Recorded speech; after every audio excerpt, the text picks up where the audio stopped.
on, this is a great slide, not going to read it all. They say the child's being taught the third grade subjects, has regular hours for study and recitation, shows a proficiency comparable with average third grade students. The court went on, there's nothing to indicate that the education is being neglected. And then I love the line that they say, we think the term private school, when read in the light of the manifest object to be attained, includes the place and nature of the instruction given to this child. The law is not made to punish those who provide their children with instruction equal or superior to that obtainable in the public schools. It is made for the parent who fails or refuses to properly educate his child. So again, they have the authority to go after people who aren't educating their children.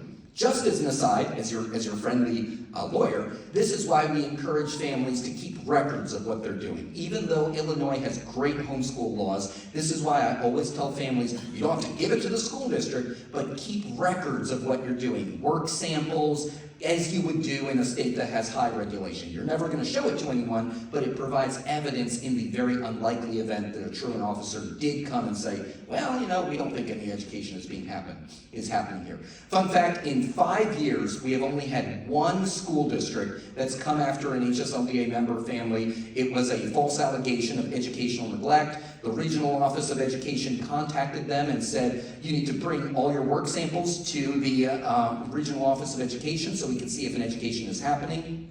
We got our local council involved, Jeff Lewis, who's president of ICHE. I love ICHE. They do great work. If you know Kirk Smith, I call him Captain Kirk, and I told him if the bill goes down to defeat, I'm going to promote him to Admiral Kirk. But we got Jeff Lewis as our local council involved. We sent a very nice letter to the Regional Office of Education.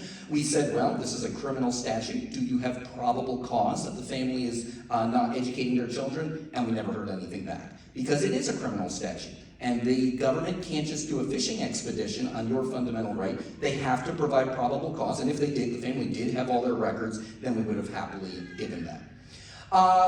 More of People versus, yes, People, this is dissent. And I am very glad that obviously the family won in People versus Levison, but I wanted to put the Justice Simpson's dissent in because as I was reading it, from 75 years ago, it's exactly the arguments that we're hearing today from the supporters of HB 2827. I encourage you to actually Google People versus Levison. It's funky spelling, Levisen. It's not a long case, it's a really encouraging case, but the dissent is really interesting. I mean, Justice Simpson, long dead, has passed away, but his disdain for anything that's not traditional education comes out. Traditional public school education. Technically, homeschooling is the default traditional education. And this line was very telling. What will be the position of the truant officer when he is told by parents that their child is receiving proper instruction at home? And then he quotes a case from Washington State, which had been against homeschooling. Washington was very bad since actually 1912 when it came to homeschool freedom. And here's the line that he quotes with approval from the Washington Supreme Court.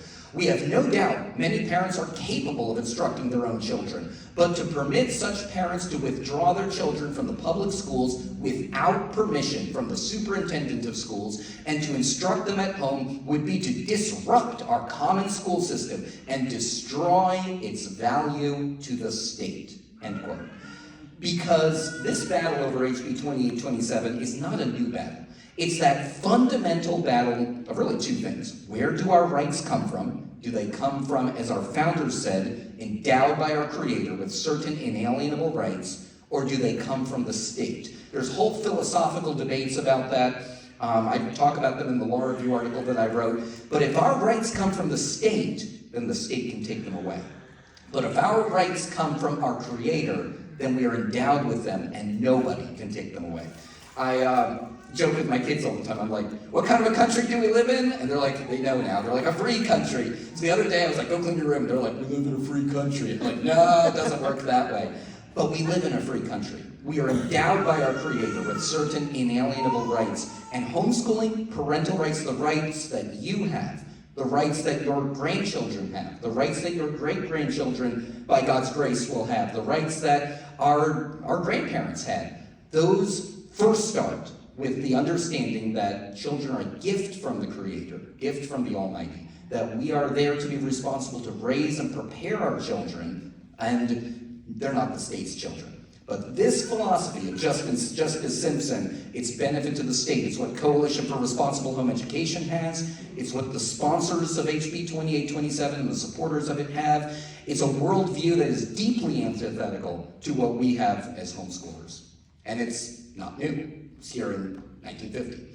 Sorry for the small font. Wisconsin versus Yoder, jumping back to those U.S. Supreme Court cases, was a wonderful case from 1972. The interesting thing is this was not a conservative court. A year later, they would give Roe versus Wade to the nation. But in 1972, Wisconsin had passed a law, compulsory attendance law, and they prosecuted Amish and Old Order Mennonite families because they withdrew their children after 8th grade.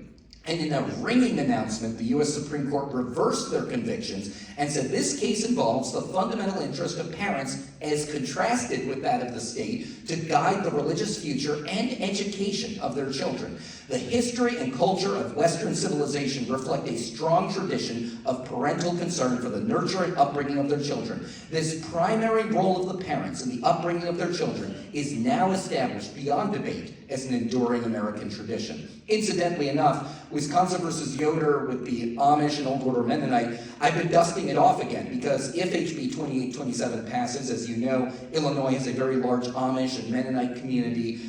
It would be kind of our argument to defend those families as well as religious homeschoolers, home educators, who did not want to follow HB 2827. And then most recently, 25 years ago, Troxel versus Granville, which was not really an education case. It was a grandparent visitation case out of Washington State. The Supreme Court made this ringing announcement. The liberty interest at issue in this case, the interest of parents in the care, custody, and control of their children, is perhaps the oldest of the fundamental liberty interests recognized by this court. In light of this extensive precedent, it cannot now be doubted that the Due Process Clause of the 14th Amendment protects the fundamental right of parents to make decisions concerning the care, custody, and control of their children. That's the legal framework that we have. That's what HB 2827 is trying to go up against. And it's important also to recognize that those are the cases we would litigate on if HB 2827 were to become law. Handy map there. I'll use my laser because I like it. Oh man, the laser doesn't show up on the, what good is a laser that doesn't show up? Well, yes, right there's the map that you can obviously see, but I like using my laser. So Illinois, as you can see, is in very good company. Remember the supporters of HB 2827 were always like, 38 states, 38 states. I can say that in my sleep now. Have laws like this one, which is not true, and I'll talk about that. But as you can see, it's not just states like Texas or Wyoming that have no notice requirements for homeschooling. New Jersey, Connecticut, Michigan are also states like Illinois that I would not categorize as Republican-leaning or conservative states where there is no requirement that homeschoolers get approval from the government in order to homeschool their children. You don't have to file a notice of intent. In fact, the trend has been to reduce requirements. Vermont recently, they got rid of a lot of their requirements. Vermont, again, is not what I would categorize as a Republican-leaning state. They got rid of a lot of their requirements, and this actually came from the Vermont Department of Education because they said, we're tired of all this work. There are so many homeschoolers, we don't want to do all this paperwork. And the homeschoolers said, yes, we agree with you. Wyoming also, it used to be an annual notice of intent state. They just got rid of that. Wyoming has joined Illinois now as the 12th state that has no annual notice or filing requirements in order to exercise our God-given fundamental right to homeschool our children. So, handy map there. One interesting thing, and this might be an issue of debate, but want to give it to you as encouragement. The first version of HB 2827, there's no question, Illinois would have been the worst state to homeschool. The automatic criminal penalties, a judge would have said, I'm sorry, your father just died, but the law says you have to file it by August 1st, and you've got a 10-day grace window, and sorry, the mail stacked up, you're going to jail for 30 days. Go talk to your legislators if you don't like it. That happens all the time in truancy courts where we're defending families, where the judges say, I'm sympathetic to you, but I can't write the law. I'm just a judge. This is what the law says. So the first version of HB 2827 would have been the worst law in the nation. The second version, as you know, it refers the family to the state attorney for prosecution and investigation if the family doesn't file their notification form now by September 1st. So I can't honestly, and this is Will Estrada saying, that others might have different opinions, I can't honestly say in good faith that HB 2827 would make Illinois the worst state to homeschool. I think you'd be up there with the top 4. So you'd be a red state all of a sudden, which would be a shock to the system, going from green to all of a sudden up there with New York, Pennsylvania, Rhode Island, and Massachusetts as one of the 5 most regulated states. So that's my opinion. Maybe I'm wrong about that. I'm going to breeze through this rest of